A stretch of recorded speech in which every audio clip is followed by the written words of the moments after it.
যখন ভগবান শ্রীরামের মর্তলোক ত্যাগ করার সময় এসে গিয়েছিল তখনও তিনি অযোধ্যা ছেড়ে যেতে পারছিলেন না, কারণ যমরাজ স্বয়ং অযোধ্যায় প্রবেশ করতে পারছিলেন না।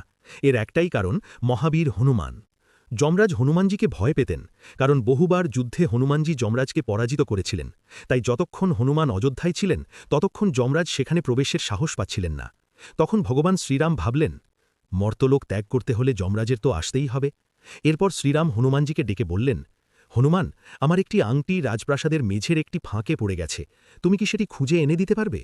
প্রভুর আদেশ পেয়ে হনুমানজি সূক্ষ্ম রূপ ধারণ করে সেই ফাঁকের ভেতর প্রবেশ করলেন, কিন্তু সেটি কোনো সাধারণ ফাঁক ছিল না, ওটাই ছিল নাগলোকের পথে যাওয়ার দ্বার। হনুমানজি যখন নাগলোকে পৌঁছলেন সেখানে তার সঙ্গে দেখা হল নাগরাজ বাসুকীর। হনুমানজি বাসুকীকে বললেন, প্রভু শ্রীরামের একটি আংটি এখানে পড়েছে, দয়া করে তা আমাকে দিন। তখন বাসুকী নাগ হনুমানজিকে নাগলোকের মাঝখানে নিয়ে গেলেন। সেখানে পৌঁছে হনুমানজি যা দেখলেন তাতে তিনি স্তম্ভিত হয়ে গেলেন। এক বিশাল পাহাড়, আর সেই পাহাড় জুড়ে অসংখ্য আংটি। হনুমানজি বিস্ময়ে জিজ্ঞেস করলেন, বাসুকীদেব, এগুলো সব কি?